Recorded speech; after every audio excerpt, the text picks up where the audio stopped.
Assalamu Alaikum. Mr. Chairman, Brother Naik, I will explain who I am, but first, thank you very much for your talk. And just to let you know that you and Ahmed Deedat are always in my prayers. I will always make dua for you. And when it comes to public speaking, I always try to emulate you and Ahmed Deedat, and it has helped with the dawah. My name is Passan. I'm a medical representative for a pharmaceutical company. I'm also involved in the political process. I stood for Parliament last year, and InshaAllah, I plan to go further in my career. My question is relating to educating extremists, extremist youth. There is one organization headed by a well-known scholar who branded myself as a Kaafir and other Muslims who got involved in politics as Kaafirs. They use a Qur'anic verse which says that if anyone legislates other than Allah, then he becomes a Kaafir. They use these Qur'anic verses. They also glorified the 9/11 attacks. The question to you, Dr. Naik, is how do we educate these extremists who claim to follow the Qur'an and the Sunnah? The brother asked the question that there is an extremist and the head of an organization who has labeled him Kaafir. They even glorify the bombing and suicide bombing, even 9/11. So how do we educate these extremists? See, if you're talking about Muslim extremist, then brother, I call myself a Muslim extremist. I'm extremely kind, I'm extremely honest, I'm extremely just, I'm extremely merciful. What's wrong in being extremely kind? Quran says, be extremely honest. I can't be partly honest. So I'm an extremist Muslim. We don't have to go with the label the Western media puts. When they ask me, I say, yes, I'm an extremist. Extremely honest, extremely kind, extremely just, extremely merciful, extremely kind. What's wrong?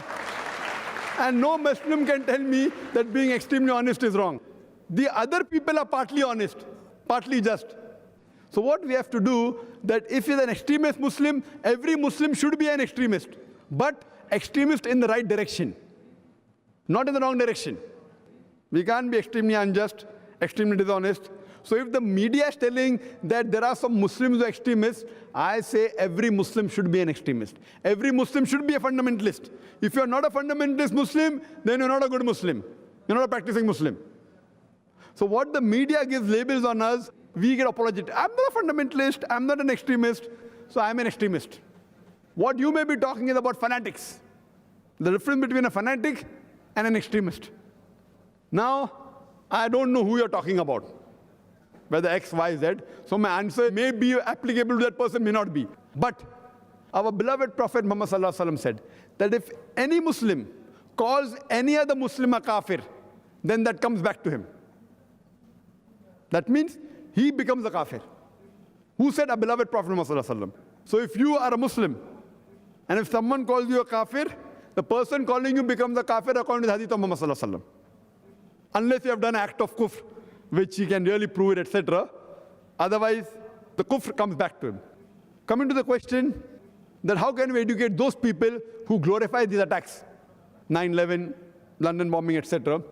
Allah says in the Qur'an in Surah Ma'idah, chapter number 5, verse number 32, if anyone kills any other human being, unless it be for murder or for creating mischief in the land, if any person, Muslim or non-Muslim, kills any other human being, Muslim or non-Muslim, unless it be for murder or for creating mischief in the land, it is as though he has killed the whole of humanity. And if anyone saves any other human being, it is as though he has saved the whole of humanity. So killing any innocent human being is haram. It's prohibited. We know that in 9/11, in the bombing of the New York Twin Towers, more than 3,000 innocent people were killed. In London bombing, more than 50 people were killed last year. Just last month in Bombay, 11th of July, 2006, more than 200 people were killed. Killing innocent people is haram. Anyone having even little bit knowledge of Islam cannot condone. These acts should be condemned. It's haram in Islam.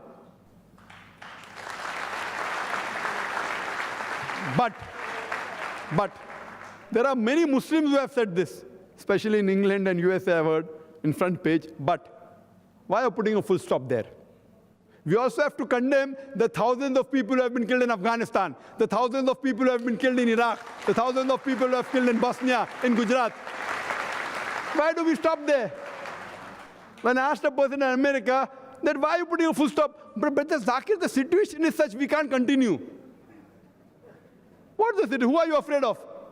I live in Bombay, mashallah, a city and a country which we know that the life is in danger, but Allah, mashallah, that will protect me.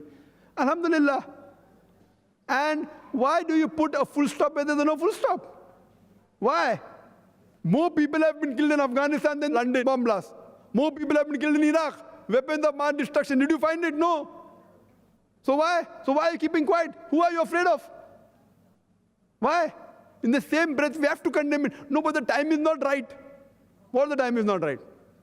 So we have to realize what is wrong has to be condemned. What happened in Gujarat has to be condemned.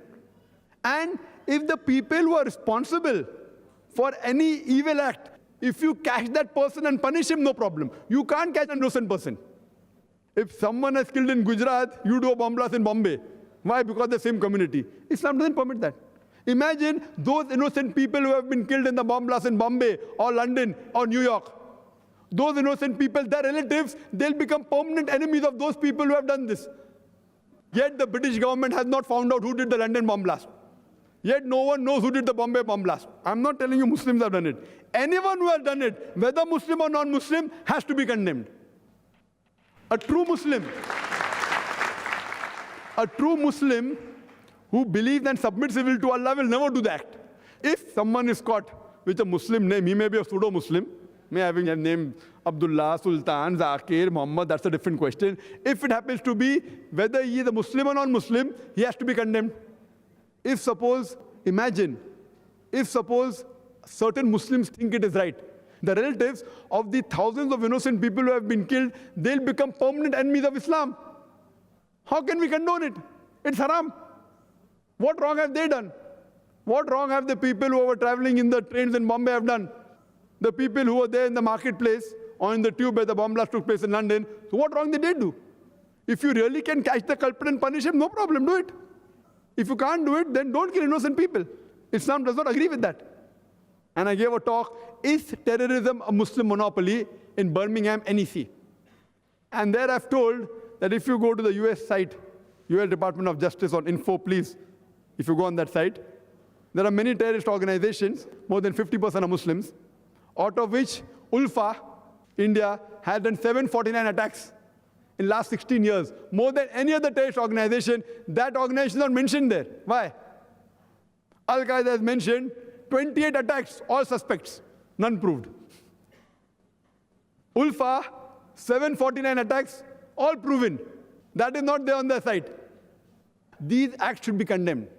We cannot kill innocent people, so you have to realize that whoever is telling that these acts are correct, they are totally against the Qur'an and Sunnah. Ask them for proof. Know what the Qur'an says. If the culprit is caught, and if he's punished, that's fine. But you can't kill innocent people. Thank you very much.